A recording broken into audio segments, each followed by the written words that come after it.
आपल्यासोबत आज आशा शेळके आणि हिला 10वीला 86.80% पडलेत. तर आशा, सर्वप्रथम तुझं नाव सांग आणि तुझ्या शाळेचं नाव सांग.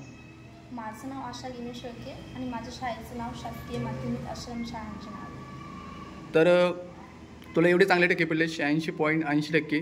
तर ज्यावेळेस रिझल्ट लागला त्यावेळेस कशी फिलिंग होती, काय सांगशील त्या दिवसाचं? मला पाहिजे होते 90% पण नाही पडले. माझा अभ्यास थोडासा कमी पडला ना, त्याच्यामुळे. म्हणजे तसं पण वाटतं कमी आहेत, पण घरच्यांना वाटतं जास्त आहेत.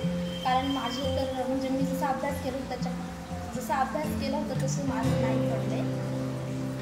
एवढंच. जो वर्षभराचा तुझा अभ्यासाचा जो स्टडीचा प्लॅन होता, म्हणजे जर सुरुवातीच्या काळापासून असं ठरवलं होतं की मला चांगले टक्के पाडायचे, असं काही ठरवलं होतं?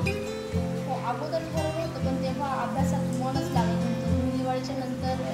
दिवाळीच्या नंतर वाटलं की 80च्या वरती टक्के पाडायचे, पण दिवाळीच्या अगोदर मी अभ्यासच नव्हता केला. त्याच्यानंतर मी अभ्यासाला लागले तेव्हा माझी मैत्रीण होती, त्याच्यासोबत मी 4 वाजता उठायचे आणि 4 वाजता उठल्यावरती 2 तास अभ्यास करायचे सकाळी. म्हणजे दिवसाचा तुझा जो टाइम टेबल होता तो कसा बनवला होता? म्हणजे सकाळी 4 वाजता उठले की 5 ते 6 अभ्यास करायचे.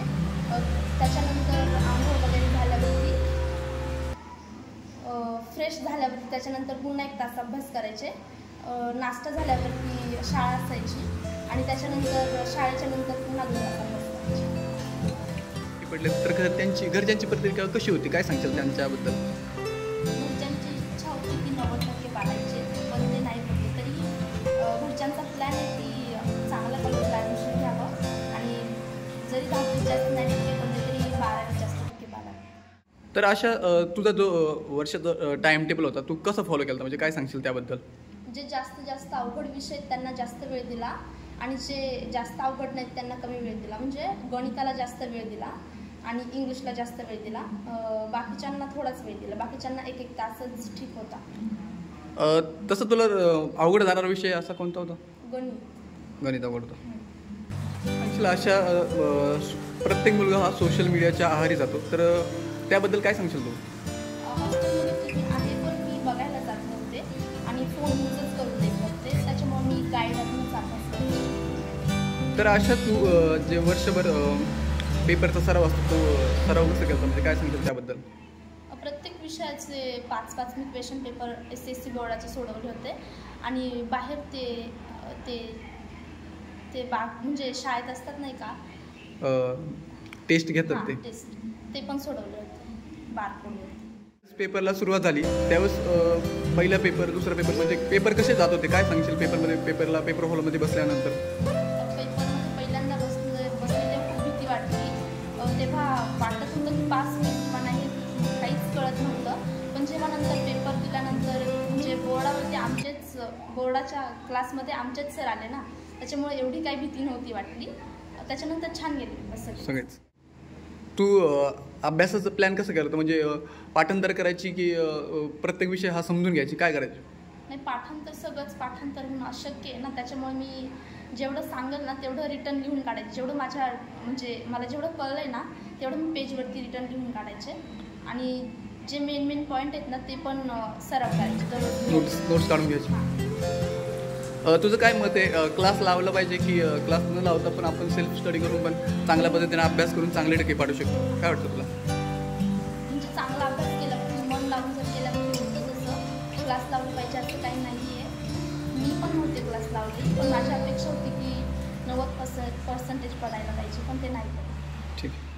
तर अशा जे आता 10वीला विद्यार्थिनी गेलेत, तर त्यांना तू काय सांगशील, काय सल्ला देशील? जर स्टार्टिंगपासून जर अभ्यास केला तर जास्त होईल अभ्यास. लास्ट एंडिंगला अभ्यास जर सुरू केला तर जास्त अभ्यास होत नाही, त्याच्यामुळे मार्क कमी पडतील. जर पहिल्यांदाच अभ्यास केला तर मार्क वाढतील आणि टक्के पण वाढतील. मी एवढंच सांगू शकते की आत्तापासूनच अभ्यासाला सुरुवात करा, म्हणजे तुम्हाला जास्त टक्के पडतील.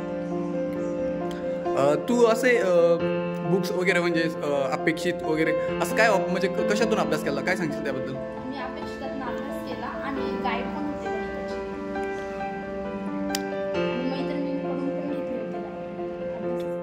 ज्यावेळेस आपण 10वीला असतो त्यावेळेस मित्रमैत्रिणी यांच्यासोबत तू म्हणजे कसा संबंध ठेवायचे, म्हणजे त्यांच्यासोबत डिस्कस करायला वेळ वाया घालायची काय म्हणजे कसं वेळ द्यायची त्यांना? दिवसा शाळेत असताना घालवायची वेळ, पण संध्याकाळी झोपायच्या वेळेस ती सेल्फ स्टडी करायचे सेपरेट रूममध्ये जाऊन आणि सकाळी.